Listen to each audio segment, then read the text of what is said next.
M23 ikomeje gutakaza ubundi buce nyuma ya Rubero. Bikomeje guhinduka ivy'urugamba mu burasirazuba bwa Repubulika Iharanira Demokarasi ya Kongo. M23 ibiciri kuvamo ku bushake, hari n'ibindi biri gukurwamo ku mbaraga. Drone zakajije ibitero bikomeye nkuko bigaragara kandi bikomeje kugenda bigaragara mu minembwe. Iri joro muri iki gicuku haravugwa drone ziri kugenda zikora ubutasi, ibizahabuye bamwe mu batwirwaneho n'aba M23. Ni mu gihe kandi bitangazwa ko FARDC itorohewe n'ibikorwa bikomeye bya M23 bikomeje kugenda bigaragara mu bice bitandukanye bigamije kugera aho bihungabanya ku birindiro by'uyu mutwe. Ni mu gihe kandi Kinshasa bikomeje kugenda bitangazwa ko hari gutegurirwa abakomando kabariwe. Ku murongo wa telefone turi kumwe na Roko Informo wacu ugiye kutubwira situation y'ibiri kuba. Mutama waramutse neza? Yego meze neza.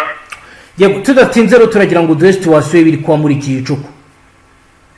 Yego amakuru agezweho cyane yihutirwa tumenye mu kanya nuko mu 23 mu gace ka Warikare n'ubundi yongeye ikava mu duce yivanyemo nabwo tutaramenyekana impamvu ituvuyemo. Ni muri akse ya Minjenge ndetse na Mpeti, ubona ko yavuyemo kandi yari maze igihe ihagenzura ariko hakaba hatari kumenyekana impamvu ikuwemo nk'uko mu minsi itambutse nabwo no mu gace ka Rubero byaruku. Rero ni igikorwa ubona ko gikomeje kuba cyane ku ruhande rwa M23, utamenya niba ari amabwiriza bari kubahiriza yenda y'amasezerano y'amahoro yabereye muri Washington, cyangwa se akaba ari uburyo bwabo bwo kugira ngo babashe gusa naho bongeranya imbaraga bijyanye n'uburyo ubona ko bakwimye ince nyinshi kandi amakuru ahari bimaze kugaragara ko konti zabo ari nkeya cyane muri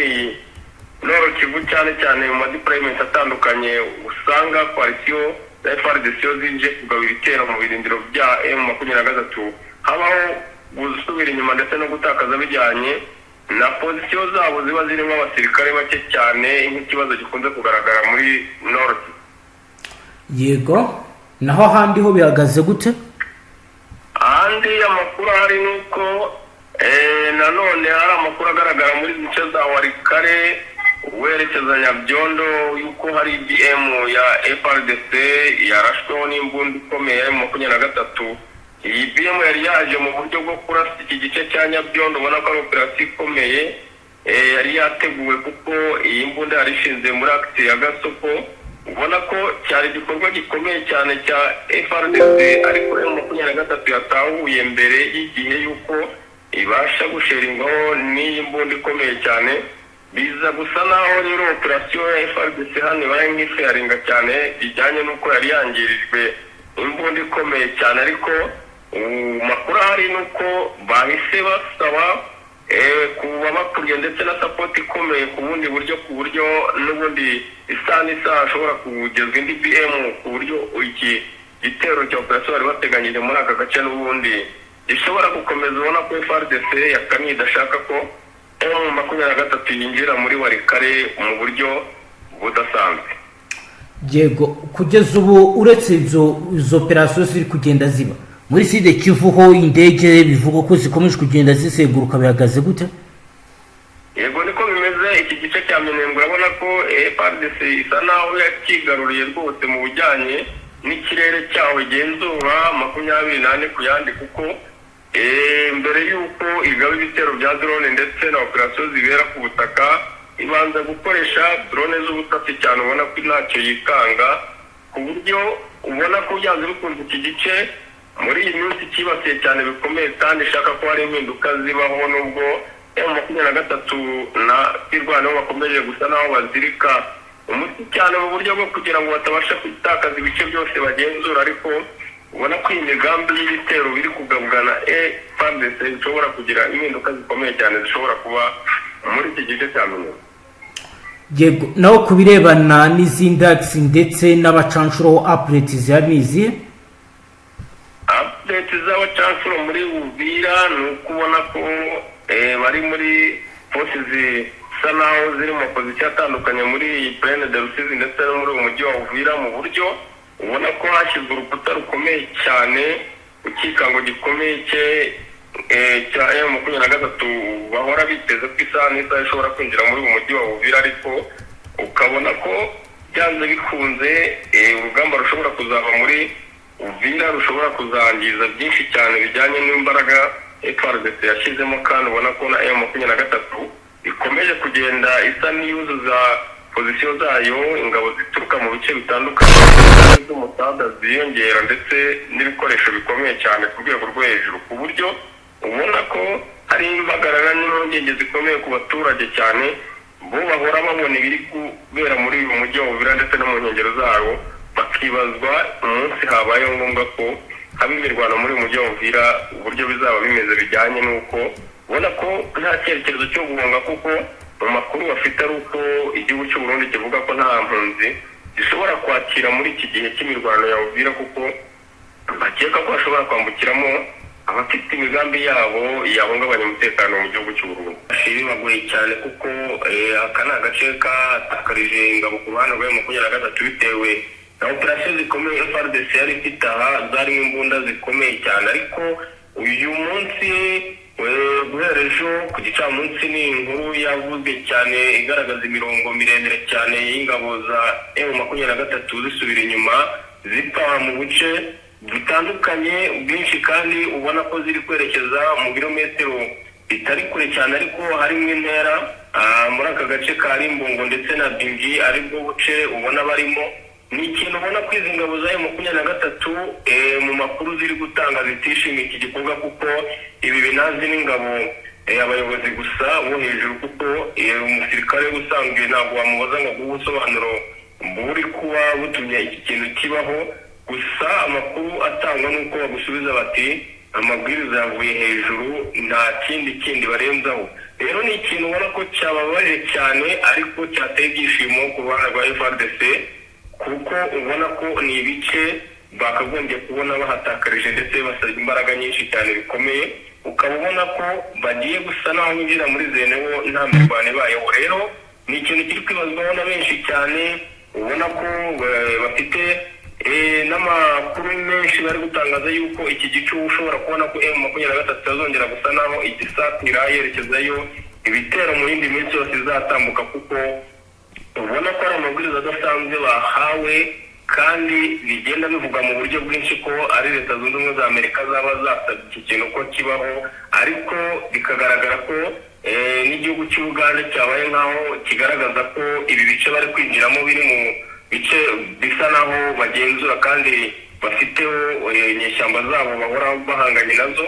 Rero ni ibintu byinshi bigaragaza icyatumye M23 ituruka muri ibi bice isubira inyuma, ariko ukabona ko ari ibintu bizayigora cyane bikomeye mu bijyanye n'umutekano wabo muri utu duce twa Rimbongo na Bingi basubiye inyuma. Ubona ko hatazabura operasiyo za FARDC zizaba zibagabwaho buri munsi bijyanye n'uko iyi tere bagiye kujyamo itameze neza.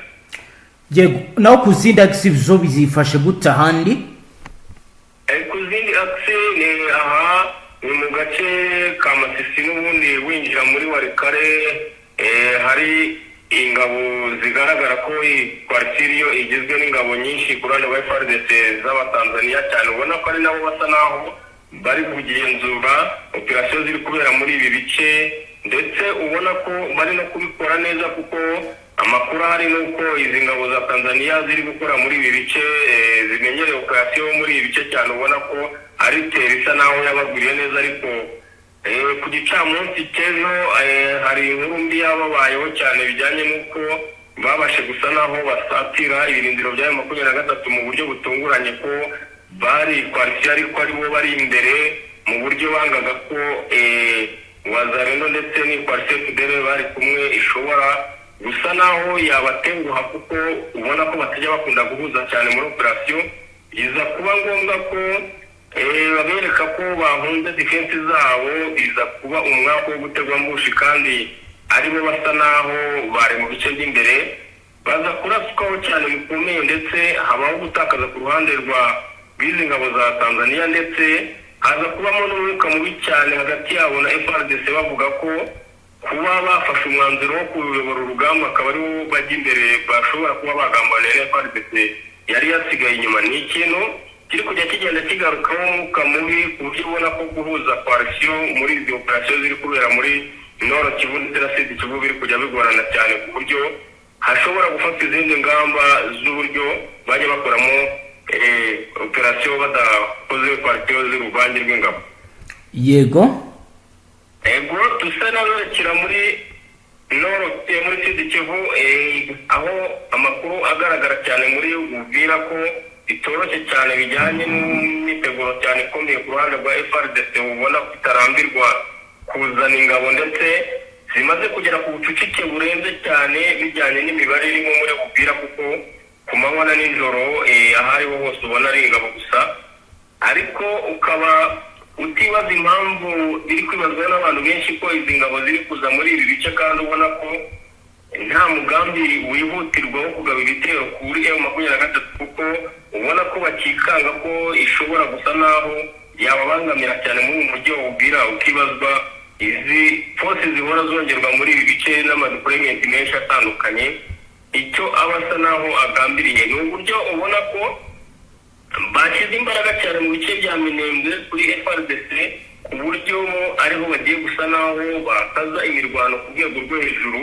Aha hasi bagasa naho barengeye ko bakwinjira muri Uvira ariko badatangije imirwano, kuko bafite amakuru ko M23 isa naho ariyo irindiriye ko imirwano ishobora gutangizwa na FARDC, bakabona impamvu igaragara yuko binjiye mu mujyi wa Uvira, kuko ubona ko hakirimo ikintu kimeze nk'ikikango cyo gutinya ibihugu bikomeye ndetse n'imiryango mpuzamahanga, bijyanye n'uko n'ubundi Uvira M23 n'ubundi yari yayivanyemo bijyanye n'amasezerano ndetse n'amabwiriza yavuye muri Leta Zunze Ubumwe. Reka dukomeze noneho paji ikomeye n'ubundi tuze mu birebana n'ibyatangajwe na leta y'u Rwanda ku birego bikomeye za Congo, n'ubundi ku bijyanye na kesi ya Madamu Denise Nyakeru. Ubwo turagaruka n'ubundi ukomeza tubwira izindi operasiyo uko zihagaze. Leta y'u Rwanda yahakanye ibyatangajwe n'umuvugizi wa leta ya Repubulika Iharanira Demokarasi ya Congo ko habayeho gucengera muri hoteli umugore wa perezida wa Congo Denise Kisekedi yaracumbitsemo mu cyumvikanishijwe ko hari hagamijwe kumwica. Denise Kisekedi yamaze iminsi mu ruzinduko arimo muri Leta Zunze Ubumwe za Amerika. Mu kiganiro cyatambutse ku wa kabiri cyanyuze kuri radio na televiziyo y'igihugu, twababwiye ko Mujyajya yagize ibyo atangaza.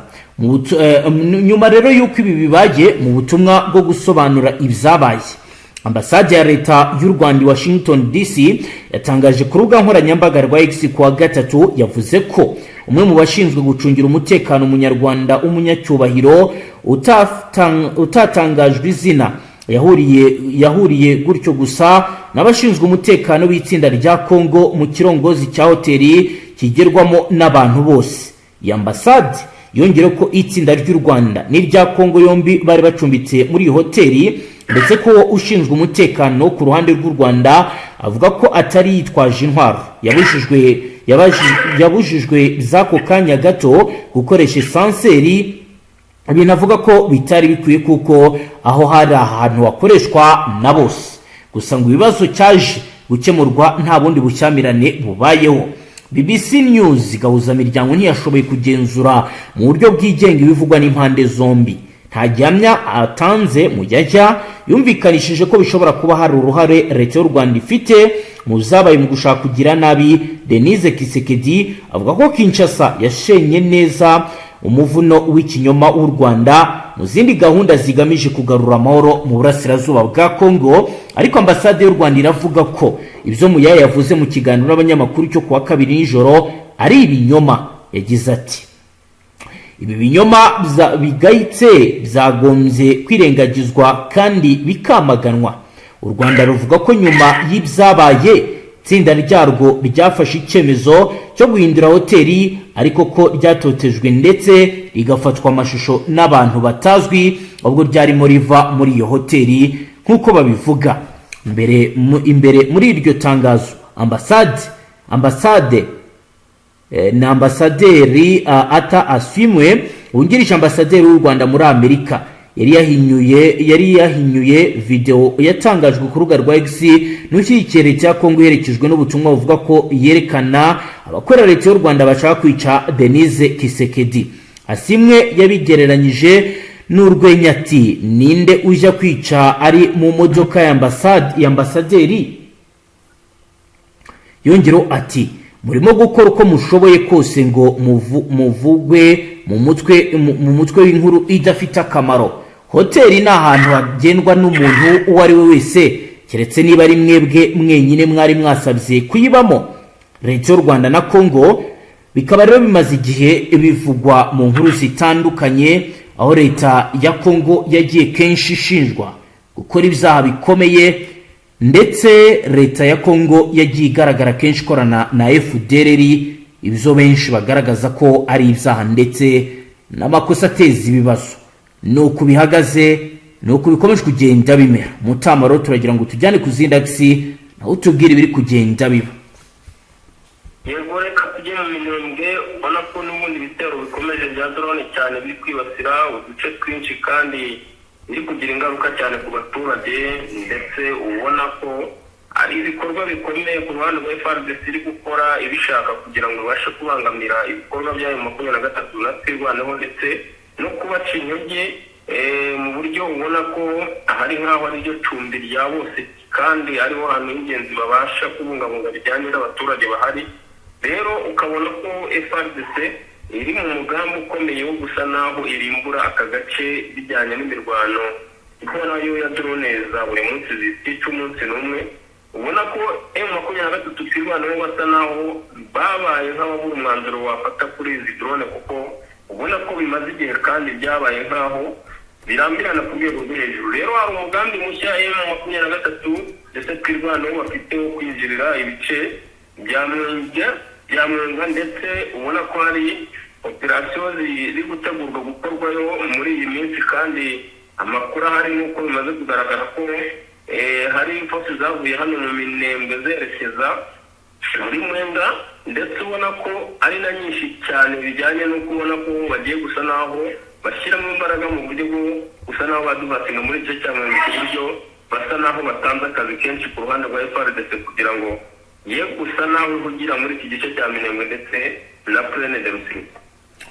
Yego, naho ndagira ngo duishusho nabwo ijyanye n'abasirikare b'abanyamahanga uhereye ku Barundi Bangora, ugende tubwira buri kimwe cyose ku byo bo bari gukora na update kuri bo. Kiriho kuri izi ngabo zisa naho akenshi ubona ko ziri cyane muri ibi bice bya Minembwe ndetse na Uvira. Hari amakuru amaze kugaragara ko ingabo z'igihugu cya Tanzania zimaze gusa naho zinjira muri rwano ku rwego rwo hejuru, ariko amakuru baduha nuko ufite amakuru ko izi ngabo ibi bintu zinakora zibishoboye cyane, nubwo inshuro nyinshi hakunze kubaho ibyago biba ku musirikare wese byo gutakaza, ariko ni ikintu cyabagoye cyane cyo kuba bararwaniraga mu bice batazi kandi badahuje neza na parite bari kumwe.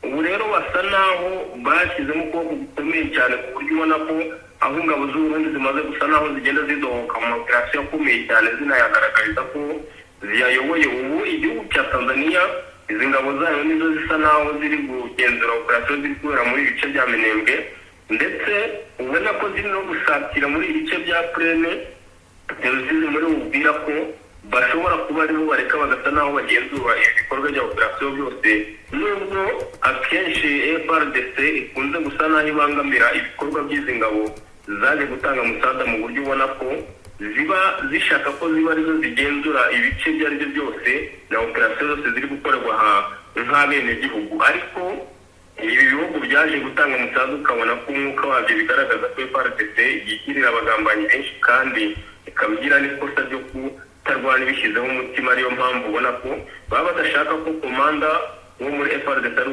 ugenzura operasiyo ziri kubera hano, kuko hari igihe atanga amabwiriza atari ngombwa ku rugamba, ndetse ukabona ko izi ngabo zijya zimera nk'aho zitabyumvise kimwe. Iyo habayeho nka wese ugasanga zibaye nk'izisigaye mu mirwano zonyine, hakabaho n'ikibazo gikomeye cyane cyo kuraswa bijyanye n'uko baba badahuje umugambi ndetse n'amabwiriza ya operasiyo baba bari. Yego, reka tugane ku musozo. Niba wenda hari indi ngingo mu makuru ufite utatubwiye wayitubwira tugasoza.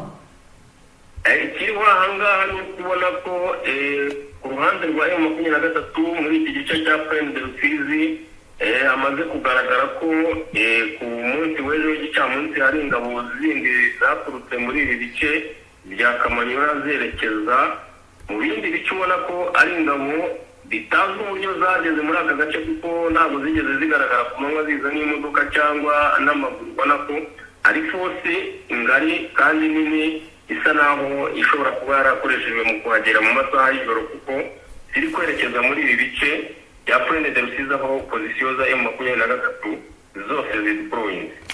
Yego Mutama, reka dusoreze ngaha tugushimire cyane. Yego murakoze namwe banywanyi mudateba kubana natwe ngaha kuri Imbonesha kuri Mbwe Rudende bashyikiriza amakuru atosuye abarabana n'umutekano, politike, ububanyi n'amakungu ndetse n'ubuzima bwa munsi bw'abanyagihugu. Dusoreje ngaho dukurikiye bwa mbere ushonde sabone, ntuzongere guca ukundi n'amakuru ndetse n'ibindi biganiro tubashyikiriza. Hasta la vista.